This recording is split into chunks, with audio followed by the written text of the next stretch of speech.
Hello बच्चों, मैं सारिका। स्वागत है आपका मेरी क्लास में।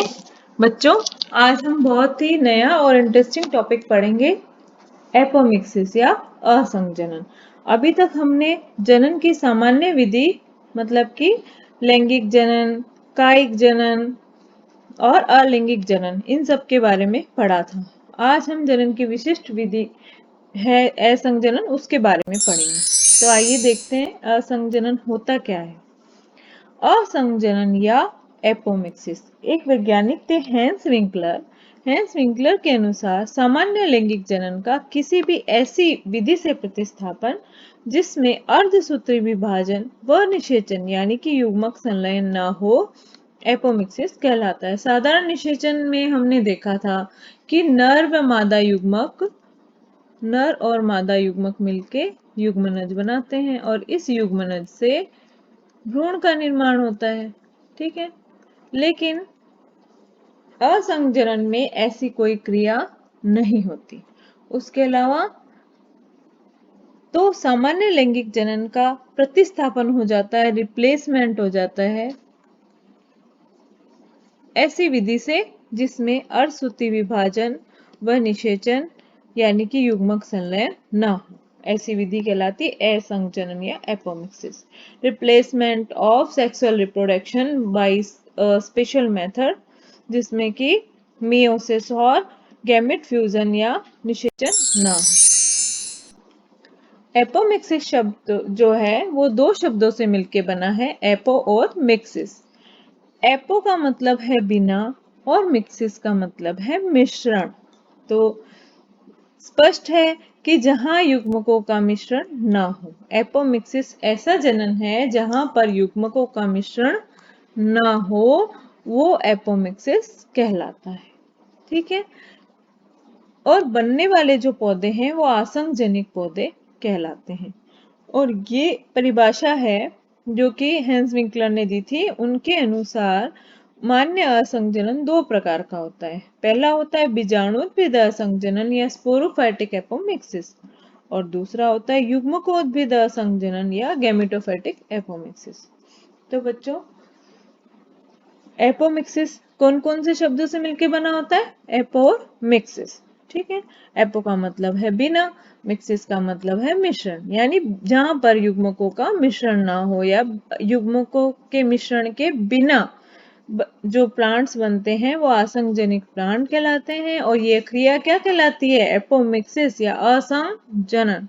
ठीक है, और ये जो परिभाषा उपरोक्त जो हमने पहले पढ़ी थी कि जनन की ऐसी विधि जिसमें लैंगिक जनन का प्रतिस्थापन ऐसी विधि से होता है जहां पर युग्मक संलयन और अर्धसूत्री विभाजन न हो।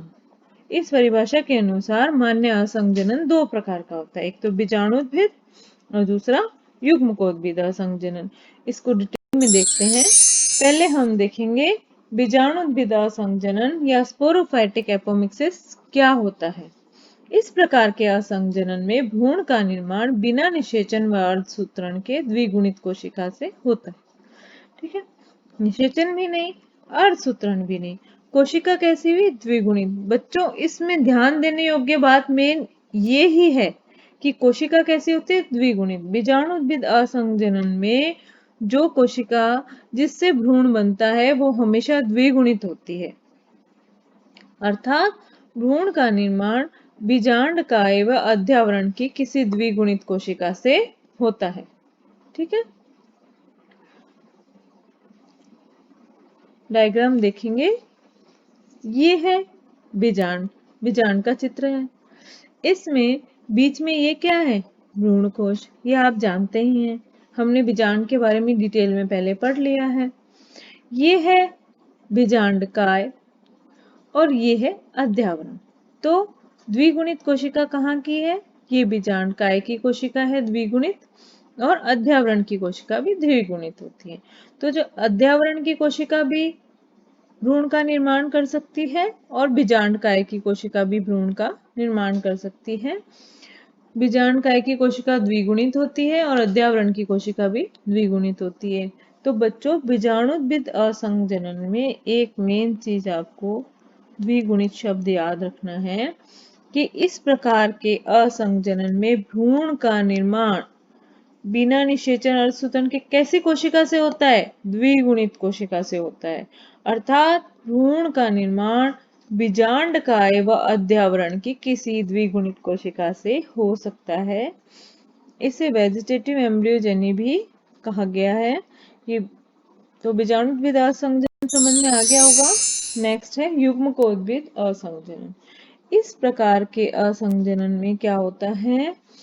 भ्रूण का निर्माण भ्रूण कोश की किसी भी अगुणित कोशिका से होता है, क्योंकि हम जानते हैं कि भ्रूण कोश जो है उसकी कोशिकाएं अगुणित होती हैं, सिर्फ उसकी जो बीच की दो कोशिकाएं होती है वो ही द्विगुणित होती है। ठीक है, अभी देखेंगे डायग्राम में।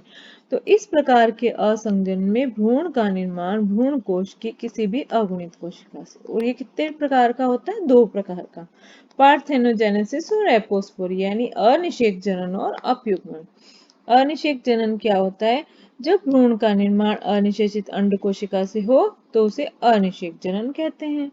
और दूसरा है अपयुग्मन, जब भ्रूण का निर्माण अंड कोशिका के अलावा किसी भी दूसरी अगुणित कोशिका जैसे प्रतिध्रुवी या सहायक कोशिका से हो तो उसे अपयुग्मन कहते हैं। डायग्राम देखेंगे। ये देखिए, ये भ्रूण कोश है। ये भ्रूण कोश जो है इसकी कोशिकाएं क्या होती है? अगुणित होती है। इसमें आपको एक मेन चीज याद रखनी है, कोशिका अगुणित होती है जिससे भ्रूण का निर्माण होता है। ठीक है, तो ये है 3 प्रतिध्रुवी कोशिकाएं और ये है दोनों सहायक कोशिकाएं और ये बीच में है अंड कोशिका। तो इस अगर ये अगुणित अंड कोशिका जो कि ये अगुणित है, इस अनिषेचित अंड कोशिका से भ्रूण का निर्माण होगा तो इसे कहेंगे अनिषेक जनन। ठीक है, आगे समझ में।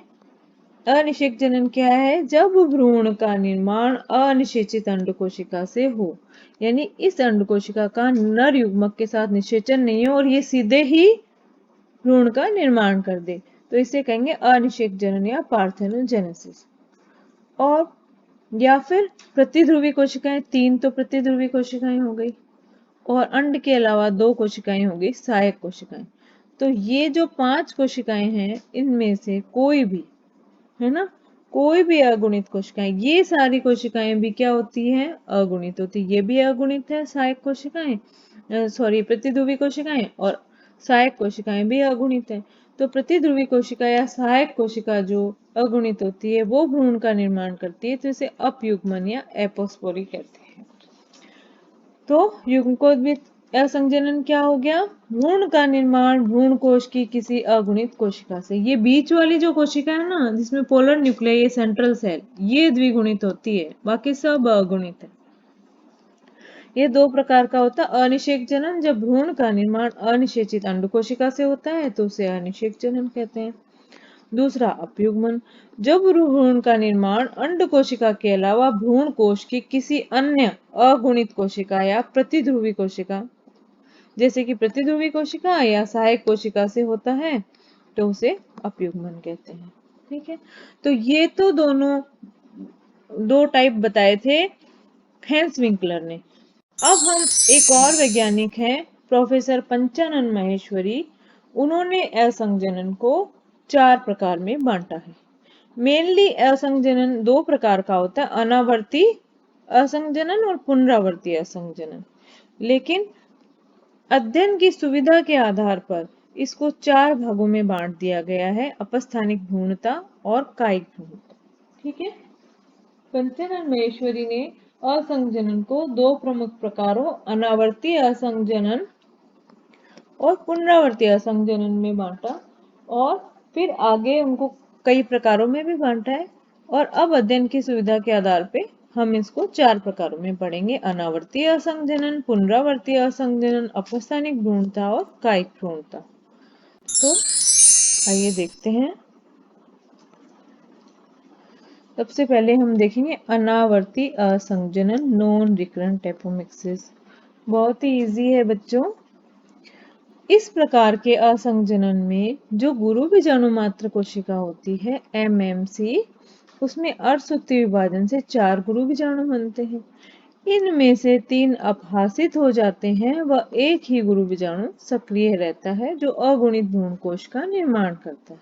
ठीक है, इस अगुणित भ्रूण कोश की किसी भी कोशिका से अगुणित भ्रूण का निर्माण या अनावर्तीय संजनन कहलाता है।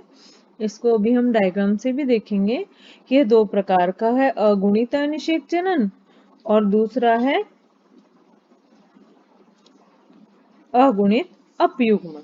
ठीक है, तो अब हम इसको डिटेल में देखते हैं। सबसे पहले डायग्राम से पढ़ेंगे।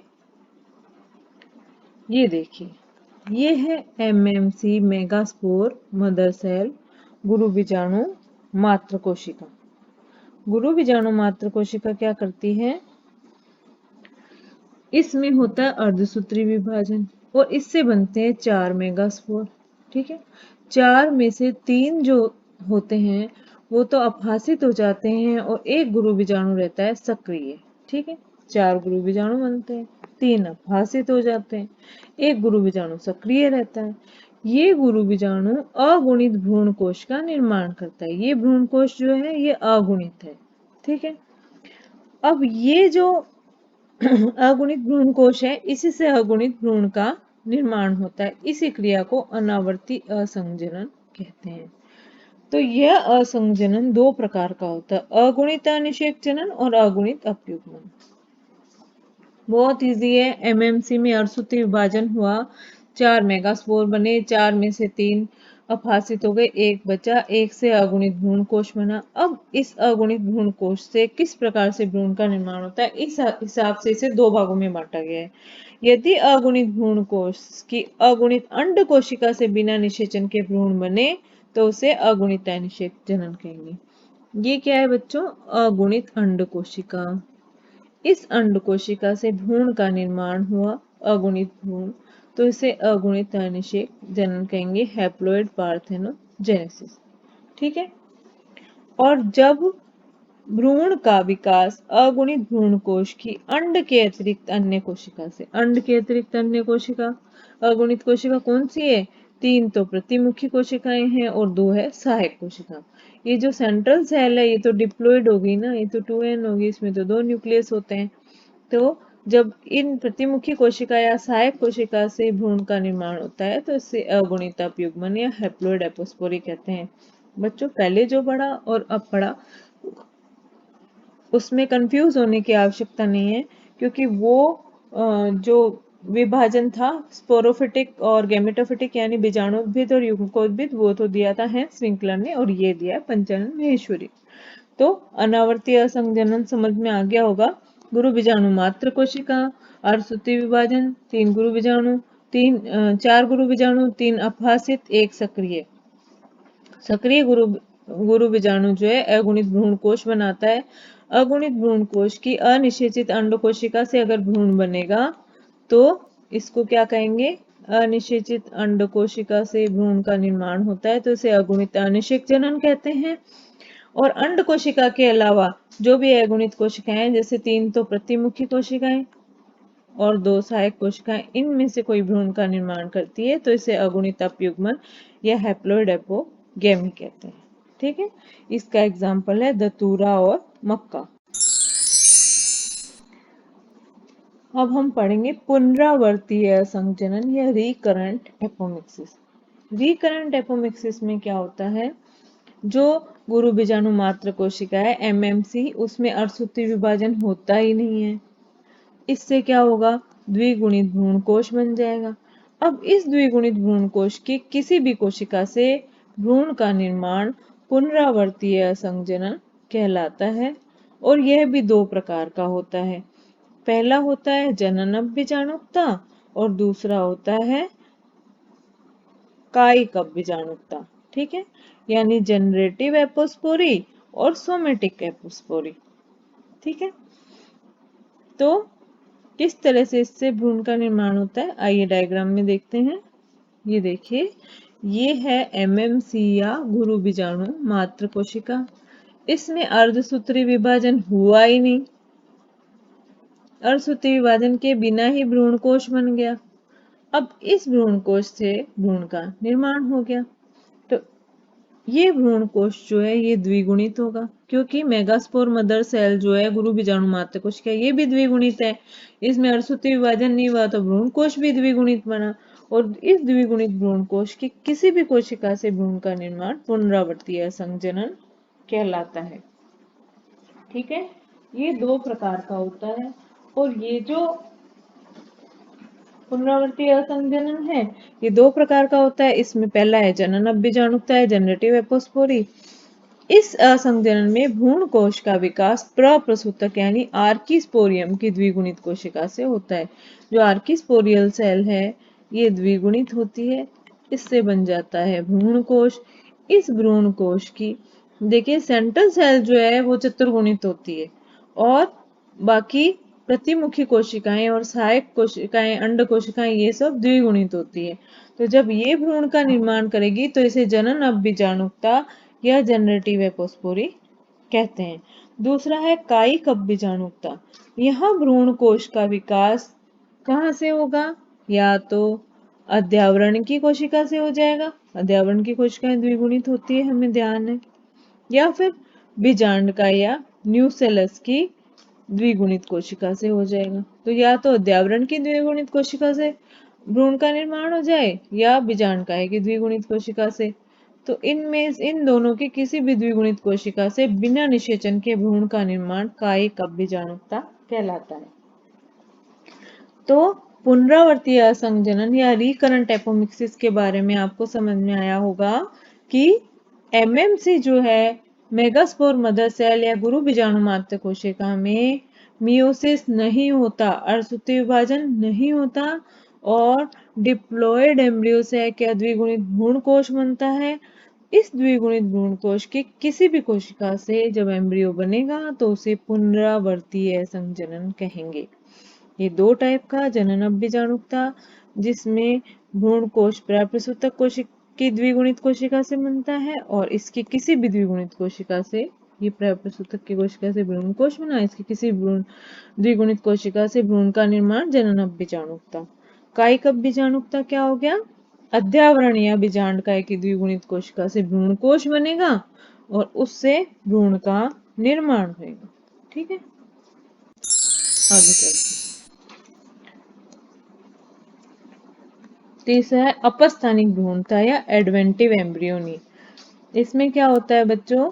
इस प्रक्रिया में भ्रूण का निर्माण भ्रूण कोश के बाहर स्थित बीजांड की किसी भी द्विगुणित कोशिका से, यानी कि अध्यावरण, बीजांडकाय या कोई भी द्विगुणित कोशिका है, इससे अपस्थानिक भ्रूण का निर्माण होता है, एडवेंटिव एम्ब्रियोनी कहलाता है।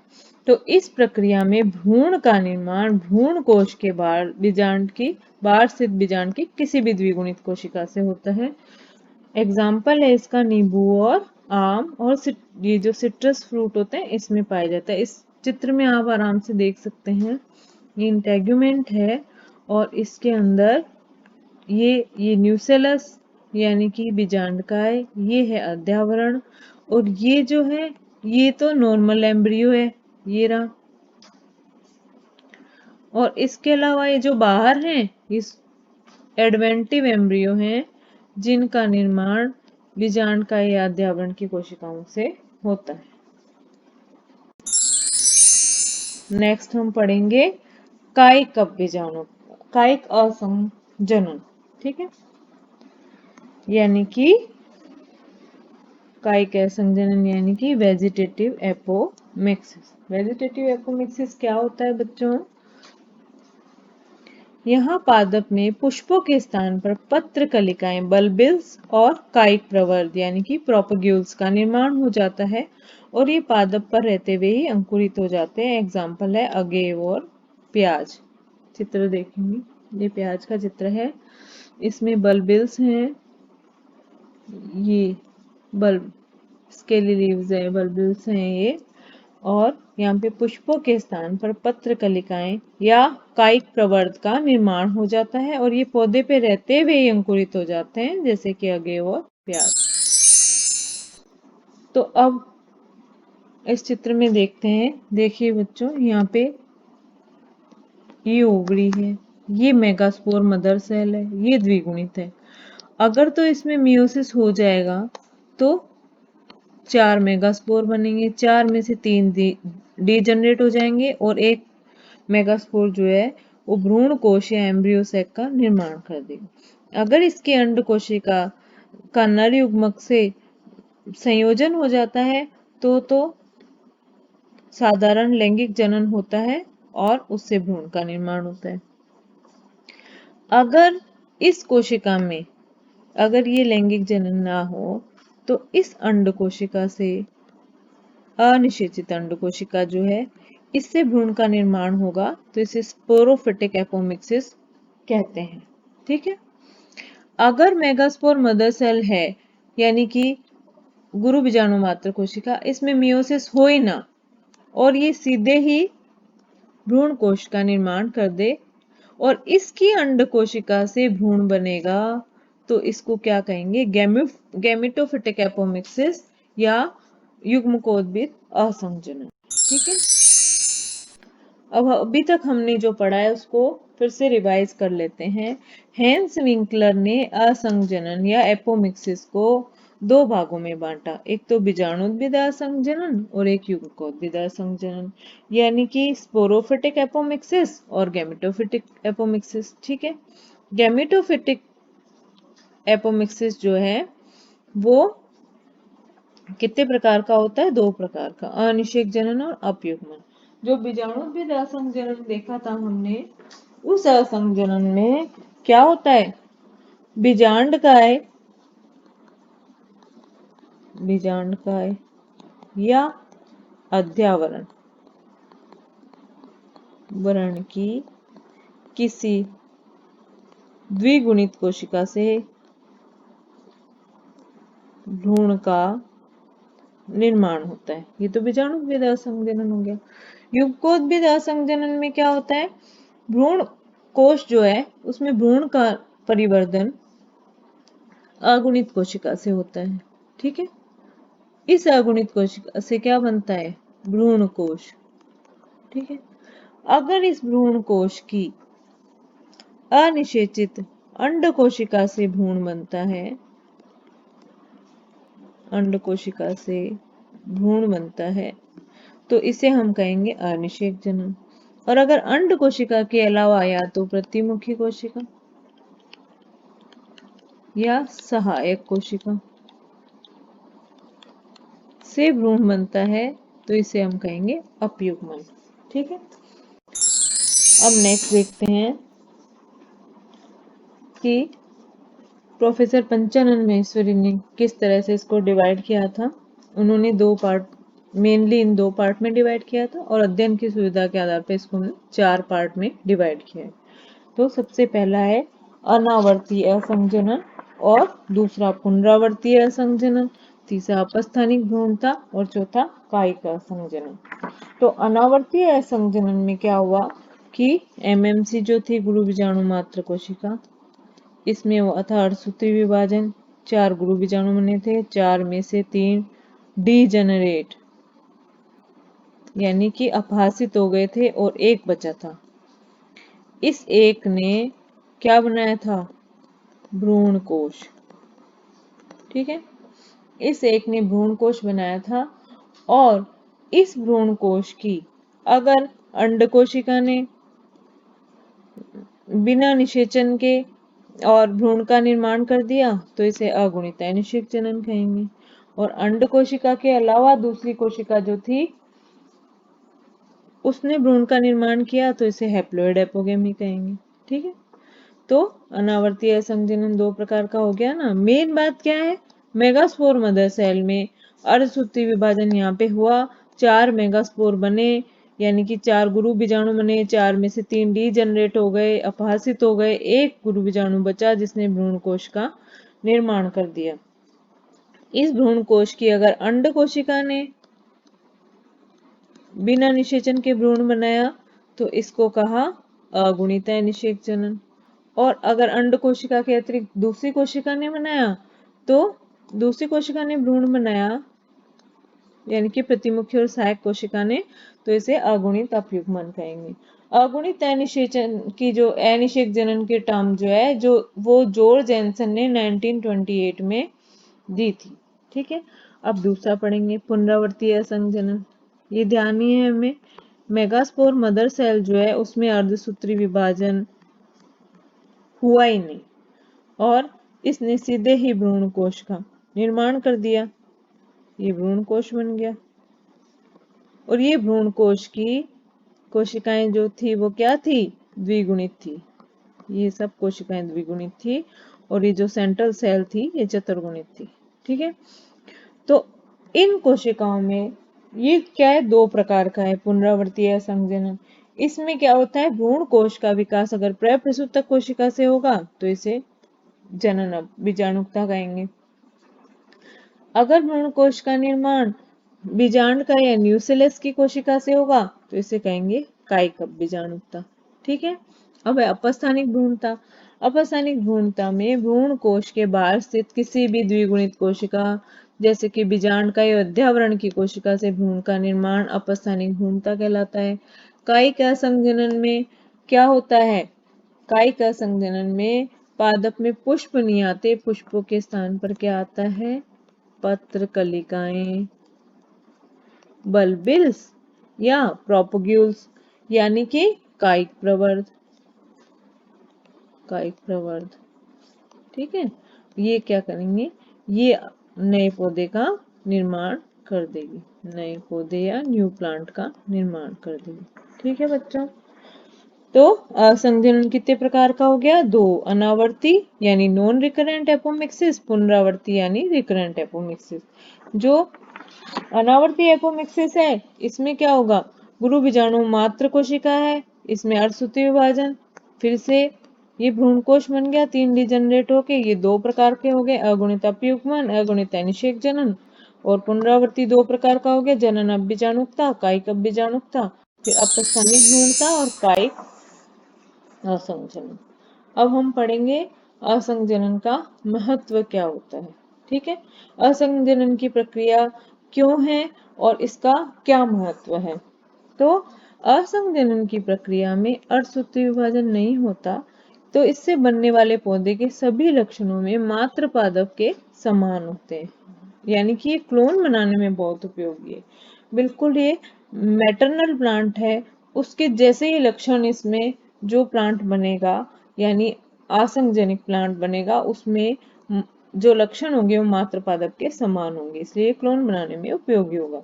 दूसरा क्या है, फसली पादपों में इस प्रकार के जनन से उसके लाभदायक लक्षणों को अधिक समय तक संरक्षित किया जा सकता है, क्योंकि गैमेट का फ्यूजन तो हो ही नहीं रहा, तो एक ही प्लांट अगर उसमें कोई लाभदायक लक्षण है तो उससे आसंजनिक प्लांट्स को प्राप्त किया जा सकता है और वो लाभदायक लक्षण अधिक से अधिक समय तक संरक्षित कर सकते हैं, नई पीढ़ी में पहुंच सकते हैं।